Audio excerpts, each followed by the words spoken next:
A gunshot echoed through the dusty air of Shafter, Texas, as the crowd gathered for what had become a grim spectacle at the county fair of 1875. Hannah Jones clutched her infant daughter to her chest, tears streaming down her dirt-smeared face as she stood on the makeshift auction block, her ankles shackled together beneath her tattered dress. The loss of her husband 3 months prior had sent her spiraling into debt, and now the bank had claimed not only her small homestead, but her very freedom as payment. "What'll you give for a healthy woman?"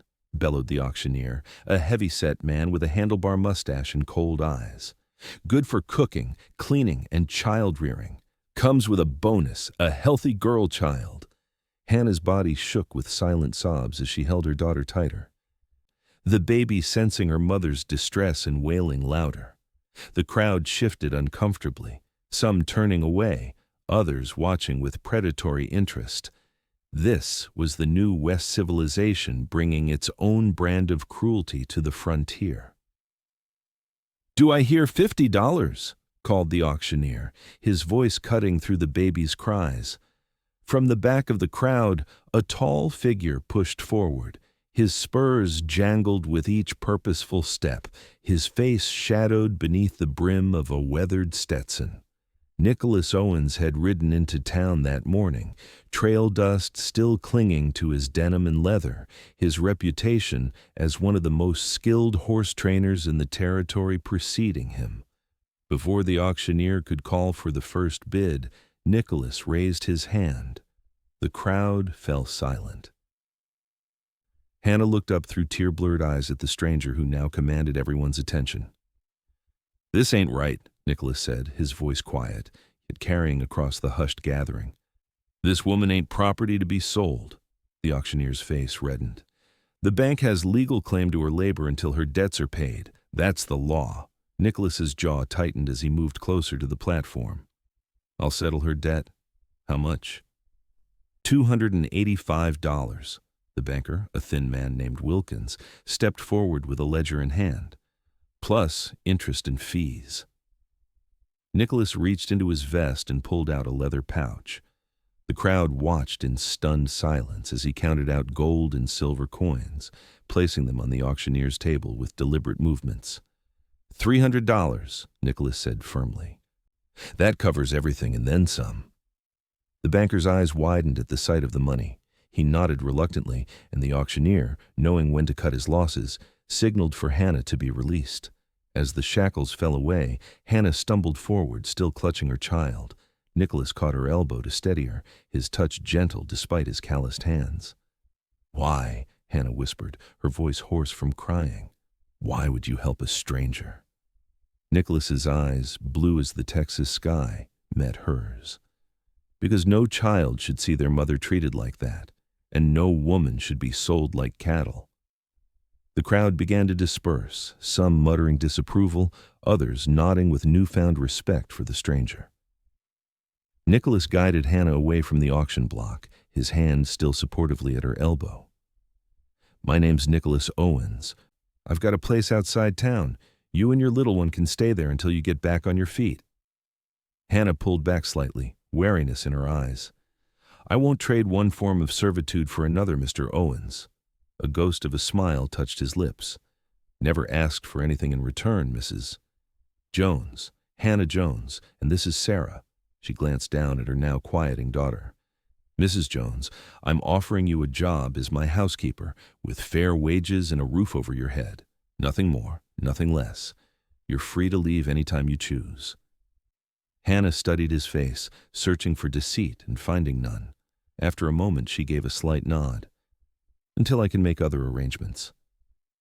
As they walked away from the fairgrounds, whispers followed them. Nicholas ignored them, his posture straight and proud. Hannah, still trembling from her ordeal, kept her eyes forward, afraid to look back at how close she had come to a fate worse than death. Little did either of them know that this moment of kindness would change both their lives forever. The ride to Nicholas's ranch was quiet, the rhythmic clop of his horse's hooves against the hard-packed earth providing a steady backdrop to Hannah's swirling thoughts. Her daughter had finally fallen asleep, exhausted from crying, and now rested against her chest in a makeshift sling Nicholas had fashioned from his spare bandana. "It's not much farther," Nicholas said, breaking the silence. He walked beside his horse, having insisted Hannah ride while he led the animal. "Just beyond that rise." Hannah nodded, too drained to speak. The events of the day of the past months had left her hollow. Since Thomas had died in that mining accident, every day had been a struggle to keep food on the table. The bank had been circling like vultures, and when she couldn't make the payments, they'd taken everything, claiming archaic laws that allowed for indentured servitude in lieu of payment. As they crested the hill, Nicholas's ranch came into view. It wasn't grand, but it was well kept. A modest two-story house with a wide porch, a large barn, several corrals, and open pasture land stretching toward distant hills. "You live here alone?" Hannah asked, finding her voice. Nicholas nodded. "Just me and the horses. I train them for the cavalry mostly, some for ranchers and settlers. It's a big place for one man. Wasn't always alone." His voice carried a weight of its own history, but he didn't elaborate.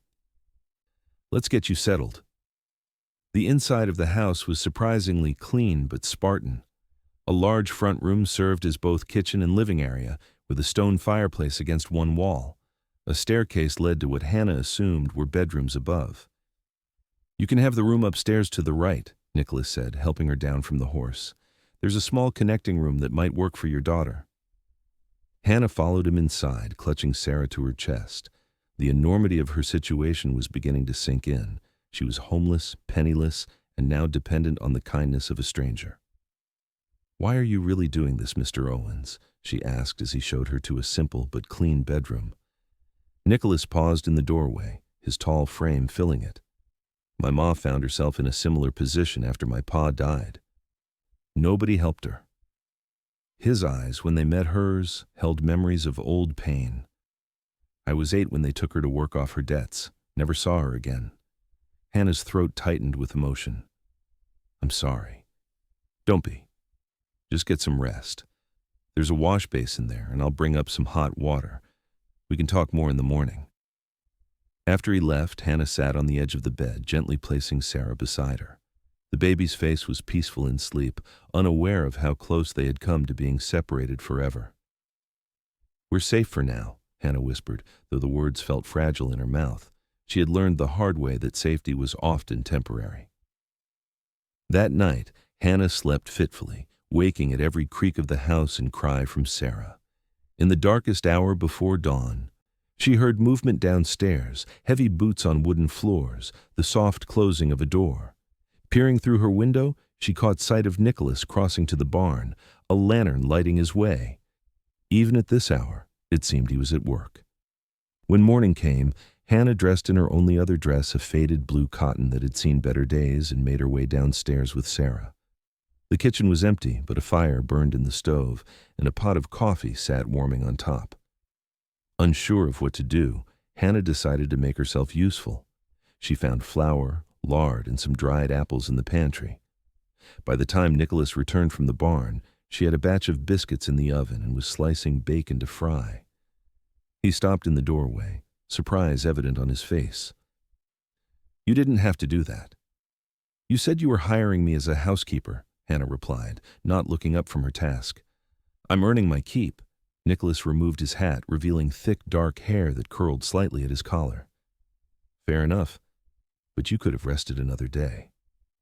"Rest won't pay my debts or feed my child." Hannah's voice was steady, but her hands trembled slightly as she worked. "I need to know the terms of our arrangement, Mr. Owens. What exactly do you expect from me?" Nicholas poured himself a cup of coffee before answering. "Cooking, cleaning, looking after the house. I spend most of my time with the horses. In return, you get room and board plus $15 a month." Hannah nearly dropped the knife she was holding. $15 was generous, more than generous for household work. "That's too much," she said automatically. Nicholas's expression didn't change. "It's what I'd pay anyone for the work. Take it or leave it." Hannah studied him, trying to discern his motives. Men didn't offer money like that without expecting something in return. but his gaze remained steady, without a hint of impropriety. "I'll take it," she finally said, "and I'll earn every cent." "I don't doubt it, Mrs. Jones." As the days turned into weeks, Hannah and Nicholas settled into an unexpected rhythm. She would rise early to prepare breakfast, tend to Sarah, and begin her household duties. Nicholas would be out with the horses from dawn until dusk, breaking only for the midday meal. They rarely spoke beyond the necessities, each careful to maintain the formal boundaries of their arrangement.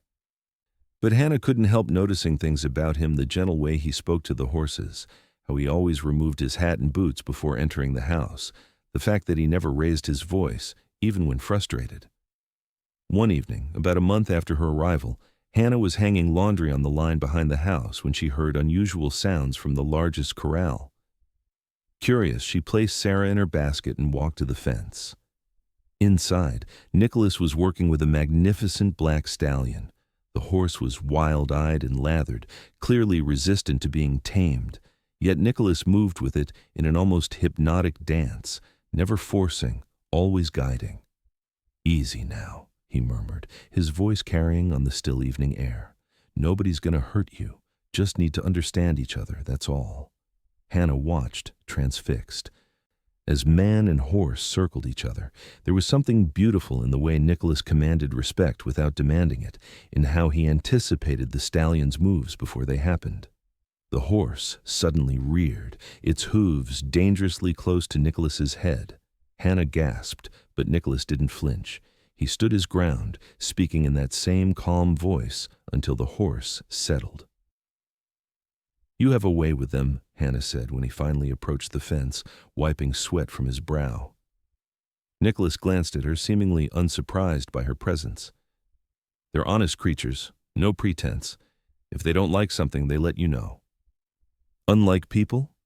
A rare smile crossed his face. "Exactly unlike people." "What's his name?" Hannah nodded toward the stallion, now watching them warily from across the corral. "Doesn't have one yet. Doesn't trust me enough to accept a name from me." Hannah considered this.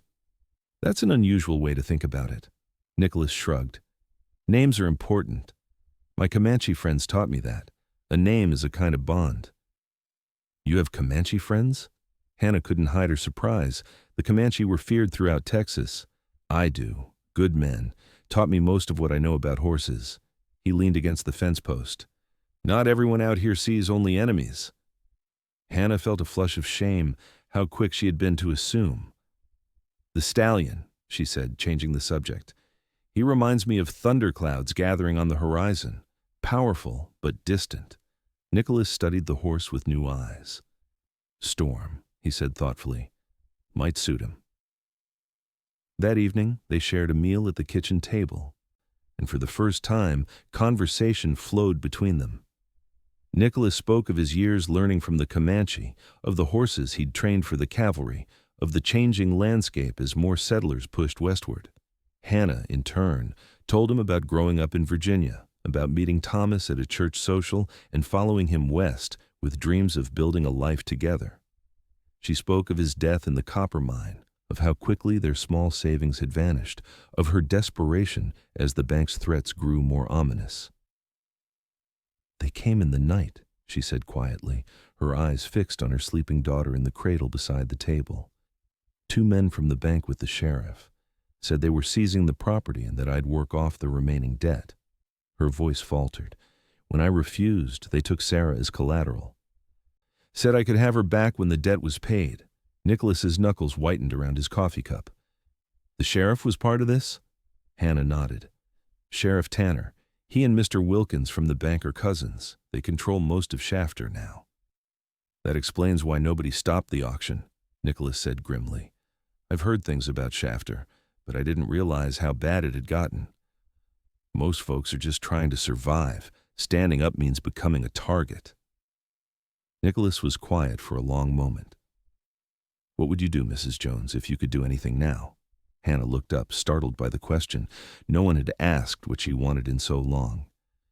"I'd want a place of my own," she said finally. "Somewhere Sarah could grow up safe. I'd want to be beholden to no one." She gave a bitter laugh. But that's a foolish dream now. Dreams are never foolish, Nicholas said, his voice soft, just sometimes hard to reach. That night, lying in bed with Sarah sleeping beside her, Hannah realized something had shifted between them. Nicholas was no longer just her employer or rescuer. He was becoming something else, a friend, perhaps. The thought was both comforting and unsettling. As autumn painted the landscape in golds and reds, Hannah found herself settling into life at the ranch. Sarah was thriving, growing plumper and more curious each day. The house had transformed under Hannah's care, becoming truly a home with small touches, wild flowers in mason jars, curtains sewn from feed sacks, a braided rug by the hearth. Nicholas, too, seemed to be changing. He lingered longer at meals, sometimes reading aloud from one of his books in the evenings. He began teaching Hannah about the horses, showing her how to approach them, how to read their moods in the flick of an ear or the stamp of a hoof. One crisp October morning, Hannah was in the kitchen kneading dough when she heard hoofbeats approaching. Looking out the window, she saw 3 riders coming up the path. One wore the badge of the sheriff. Her blood ran cold. She quickly wiped her hands, checked on Sarah in her basket, and moved to the front door just as Nicholas emerged from the barn to meet the visitors. "Owens," the sheriff called, his voice carrying across the yard. "Got some business with you." Hannah recognized Sheriff Tanner immediately, a barrel-chested man with small, mean eyes. Beside him rode Wilkins from the bank, and a third man she didn't know. Nicholas approached them, his posture relaxed but alert. "Sheriff, what brings you out this way?" "Heard you've been harboring a fugitive," Tanner said, his eyes flicking to the house where Hannah stood in the doorway. "That woman there ran out on a legal debt. We've come to collect her." Nicholas didn't turn to look at Hannah. "Mrs. Jones works for me now. Her debt's been paid in full." Wilkins leaned forward in his saddle. "That's not how it works, Owens. She signed a contract. We have the right to her labor until we decide the debt is settled." "I paid $300 at that auction," Nicholas countered. "I have witnesses." "That auction wasn't authorized," Tanner said smoothly. "Just a misunderstanding. The bank still holds her contract." Hannah stepped forward, unable to remain silent. "You're lying." "You took everything I had, including my child, to force me into servitude." Tanner's face darkened. "Watch your mouth, woman. You're coming back with us now." Nicholas moved to stand between Hannah and the riders. "No, she's not. This is my property, and you're not welcome here anymore. Ride out." The third man, silent until now, spoke up. "Don't be stupid, Owens. You don't want trouble with us." "I'm not looking for trouble," Nicholas replied evenly, "but I won't let you take her." Hannah could see the tension in his shoulders, the careful way he positioned himself. These men hadn't come to talk, they'd come expecting to use force. Tanner's hand moved to his gun. "This is official business. Interfere, and I'll arrest you too." Before Nicholas could respond, the sound of approaching horses drew everyone's attention. From the eastern side of the property, 6 riders appeared, their horses moving at a steady trot. Hannah's heart sank until she recognized the lead rider, a tall indigenous man dressed in a mixture of traditional Comanche clothing and settler garb. "Seems like I'm late to the party, Nicholas," the man called out, his voice carrying a hint of amusement despite the tense situation. Nicholas's posture relaxed slightly. "Perfect timing, Joseph. Sheriff Tanner and his friends were just leaving." Joseph Eaglefeather and his companions spread out, effectively surrounding Tanner's group. Though none drew weapons, the message was clear. Tanner's face flushed with anger. "You'd side with Indians against your own kind?" "My kind are people who keep their word and respect others," Nicholas replied coldly. "Ride out now, and we'll forget this happened." For a tense moment, Hannah thought Tanner might draw his gun anyway. But outnumbered and outmaneuvered, he finally jerked his horse around. "This isn't over, Owens," he spat. "You just made some powerful enemies." "Wouldn't be the first time," Nicholas responded calmly. As the 3 men rode away, Hannah felt her legs grow weak with relief. She sank onto the porch steps, trembling. Joseph dismounted and clasped Nicholas's arm in greeting. "Trouble follows you like a shadow, my friend." Nicholas smiled grimly. "This time it wasn't my doing." He turned to Hannah. "Mrs. Jones, this is Joseph Eagle Feather. He saved my life once, and I've been trying to return the favor ever since." Hannah rose on shaky legs to greet the man. "Thank you for your help." Joseph inclined his head. "Any friend of Nicholas is a friend to us." His dark eyes were kind, but assessing. "But I think perhaps your troubles are just beginning." That evening, after Joseph and his companions had departed with promises to return soon, Hannah and Nicholas sat by the fire. Sarah slept peacefully in her cradle, oblivious to the day's dangers. "They'll be back," Hannah said softly, staring into the flames. "I know. I should leave. I've brought danger to your door." Nicholas looked at her directly. "Where would you go?" The question hung in the air between them. Hannah had no answer. "This is about more than you," Nicholas continued when she remained silent. "Tanner and Wilkins have been doing this to others too, forcing people into debt, then claiming their labor, their land, sometimes even their children. It has to stop." "And you think you can stop it?" Hannah asked, unable to keep the skepticism from her voice. "Not alone." Nicholas leaned forward, his face serious in the firelight. "But Joseph's people have suffered under men like Tanner for years. The settlers in the outlying farms have too. Together, maybe we can make a stand." Hannah shook her head. "You're talking about fighting the law." "I'm talking about fighting corruption that hides behind the law." Nicholas's voice was passionate now. "This country's supposed to be about freedom, about opportunity, not about powerful men preying on the vulnerable." Hannah studied him, this man who had already risked so much for her and Sarah. "Why do you care so much?" Nicholas was quiet for a long moment. "Because I've seen what happens when good people do nothing. My mother died in a place like that, working herself to death to pay a debt that somehow never got smaller." His eyes, when they met hers, held a fierce determination. "I couldn't save her, but maybe I can help change things now." In that moment, looking at him across the warm glow of the hearth, Hannah felt something shift in her heart. This wasn't just gratitude or admiration, it was something deeper, something that both frightened and exhilarated her. "If you stay and fight," she said slowly, "then I'll stay too. This is my battle as much as yours." Nicholas reached across the space between them and, after a moment's hesitation, covered her hand with his. Together then. His touch sent warmth spreading up her arm and into her chest. Hannah didn't pull away.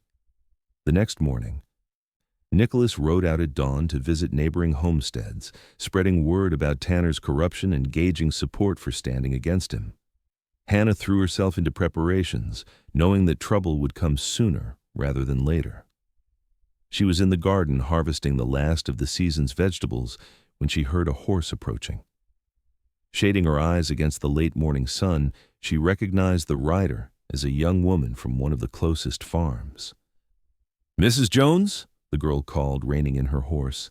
She couldn't have been more than 19, with auburn hair and frightened eyes. "Is Mr. Owens here?" "He's away visiting neighbors," Hannah replied, wiping her hands on her apron. "What's wrong?" "It's Sheriff Tanner. He came to our farm this morning with Mr. Wilkins and some other men." The girl's voice shook. "They said Pa owed taxes he never paid, that they're seizing our livestock as payment. Ma sent me to fetch help while she and Pa try to stall them." Hannah's heart raced. This was happening already, Tanner moving against those connected to Nicholas. "What's your name?" she asked, already moving toward the house. "Lily Fletcher, madam." "Lily, I need you to ride to the east toward the river. Look for a Comanche camp. Joseph Eagle Feather is a friend. Tell him what's happening and that Nicholas needs him at the Fletcher farm." The girl's eyes widened. "Indians?" "Madam, I can't." "They're allies, Lily. They helped us yesterday when Tanner came here." Hannah disappeared into the house, returning moments later with Nicholas's spare revolver. "I'll head to your farm now. Go quickly to Joseph." After Lily galloped off, Hannah secured Sarah in a sling across her chest and saddled the gentlest of Nicholas's horses. She wasn't a skilled rider, but there was no time to waste. As she rode, Hannah tried to quell the fear rising in her throat. She was riding straight toward the men who had tried to sell her, who still believed they owned her. but the thought of another family facing what she had experienced steeled her resolve. The Fletcher farm came into view after about an hour's ride, a modest homestead with fields of corn now dried and ready for harvest. Hannah slowed her horse as she approached, noting the cluster of men in the farmyard. She counted 5 of them, including Tanner and Wilkins, facing off against an older couple she assumed were the Fletchers. Taking a deep breath, Hannah urged her horse forward. Sarah, thankfully, was sleeping soundly against her chest. "That's far enough," Tanner's voice rang out as he spotted her. His hand moved to his gun. "Well, look who it is. Saved us a trip back to Owens's place."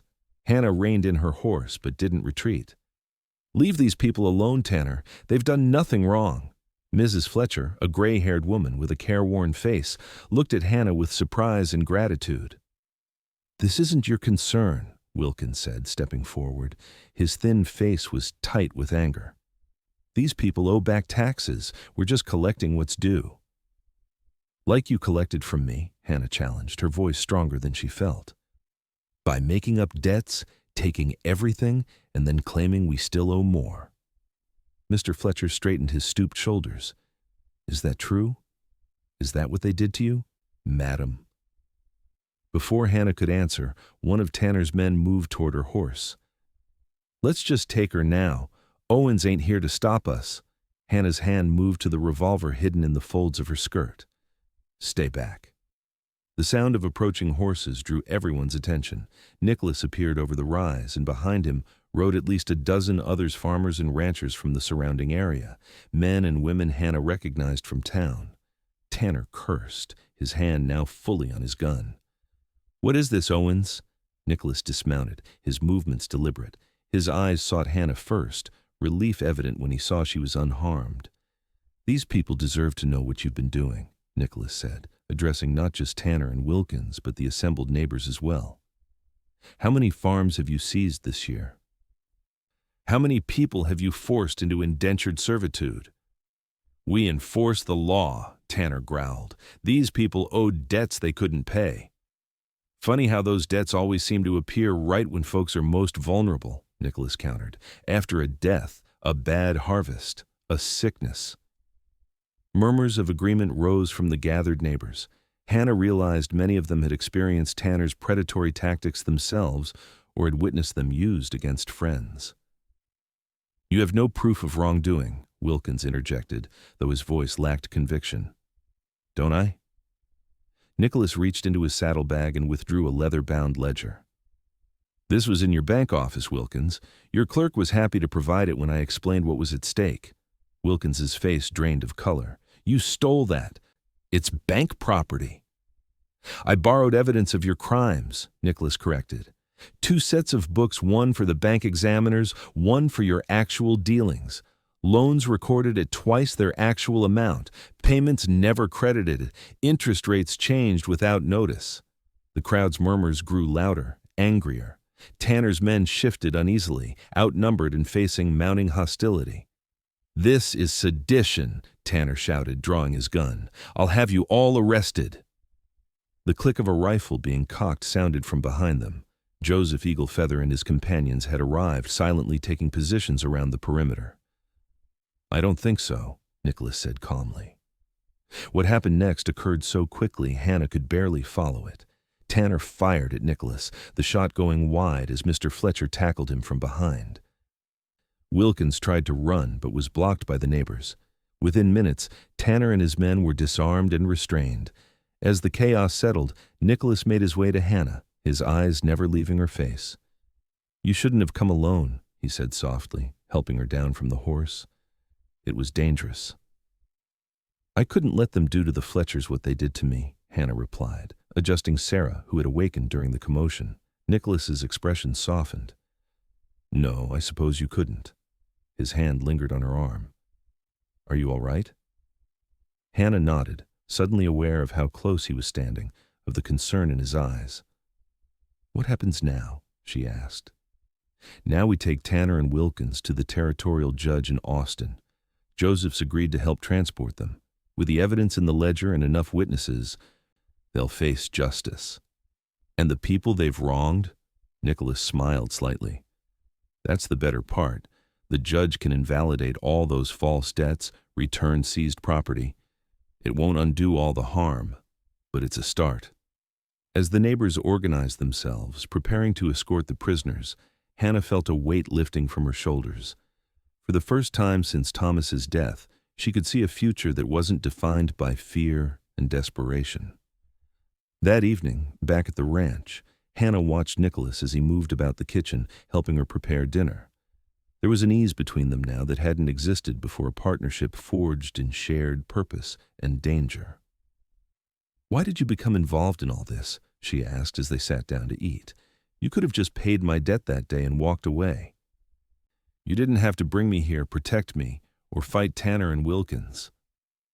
Nicholas considered her question, his eyes thoughtful.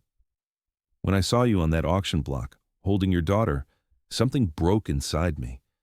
I thought of my mother, of how differently her life might have gone if someone had stood up for her." He paused. "But it became more than that. Being around you, seeing your strength, your determination to protect Sarah at any cost, it reminded me why fighting for what's right matters." Hannah felt warmth spreading through her chest. "You're a good man, Nicholas Owens." "I try to be." His eyes met hers across the table.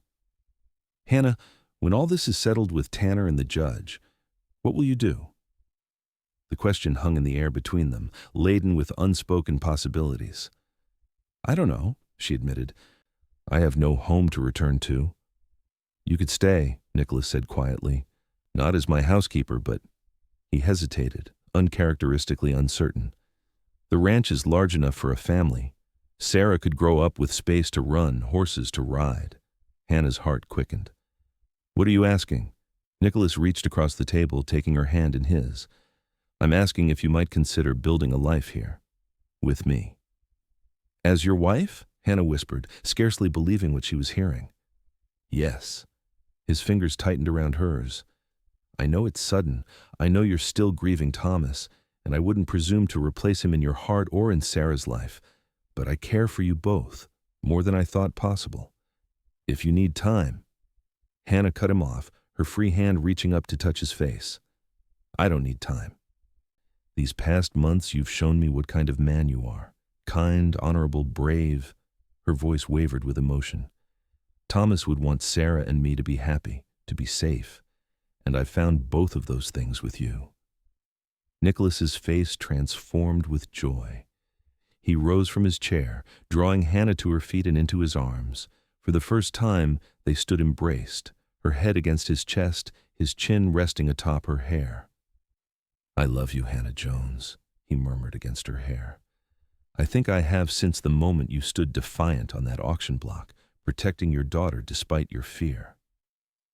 Hannah looked up at him, tears glistening in her eyes. "And I love you, Nicholas Owens, for seeing me as a person when others saw only property, for fighting alongside me instead of for me." Their first kiss was gentle, tentative, a promise of tenderness and respect. When they parted, both were smiling through tears. "What will we tell Sarah when she's older?" Hannah asked, glancing at her sleeping daughter. Nicholas's expression grew serious. "We'll tell her the truth, that her father was a good man who loved her, that life can be cruel and unfair, but also that sometimes, even in the darkest moments, people can find each other and build something beautiful together." 2 weeks later, the territorial judge arrived in Shafter. The town hall was packed as Tanner, Wilkins, and their accomplices stood trial. One by one, their victims testified, Hannah among them, her voice steady as she recounted her ordeal. When the judge ruled in favor of the plaintiffs, ordering all property returned and all false debts canceled, a cheer rose from the assembled townsfolk. For many, it was the first time they had seen justice prevail against the powerful. As Hannah and Nicholas walked out of the town hall into the bright November sunshine, they were stopped by an older woman with a weathered face and kind eyes. "Mrs. Jones," she said, reaching for Hannah's hand, "I just wanted to thank you and Mr. Owens. My son was taken last year for a debt we supposedly owed. Thanks to what happened here today, he'll be coming home." Hannah squeezed the woman's hand. "I'm grateful we could help." No one should endure what your son did, what I almost did." As the woman moved away, Nicholas slipped his arm around Hannah's waist. "Ready to go home?" Home. The word held such sweetness now. "Yes," Hannah replied, leaning into his embrace. "Let's go home."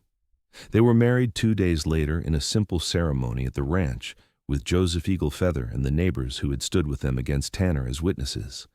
Hannah wore a new dress of deep blue, with Sarah in her arms dressed in white. Nicholas had never looked more handsome, his usually practical attire replaced with his finest clothes, his dark hair neatly trimmed. "I take you, Hannah Jones, to be my lawfully wedded wife," Nicholas vowed, his voice strong and clear in the afternoon light. "I promise to protect you and Sarah, to respect you as my equal partner, to love you faithfully all the days of my life." Hannah's voice trembled as she repeated her own vows, adding, "I promise to stand beside you in all battles, to create a home filled with warmth and love, to cherish the family we build together." When they were pronounced husband and wife, the small gathering erupted in cheers. Sarah, startled by the noise, began to cry, and Nicholas reached for her instinctively. Hannah watched as her new husband gently soothed her daughter, murmuring soft reassurances until she settled. In that moment, Hannah knew she had found not just safety or security, but true happiness. The path that had led her here had been marked by grief and hardship, but it had brought her to this man, this place, this new beginning. That night, after their guests had departed and Sarah was asleep in her cradle, Hannah and Nicholas stood on the porch of their home, his arm around her shoulders as they looked up at the star-filled Texas sky. "I never thought I could be this happy again," Hannah admitted softly. "After Thomas died, I thought that part of my life was over." Nicholas turned to her, his eyes reflecting the starlight.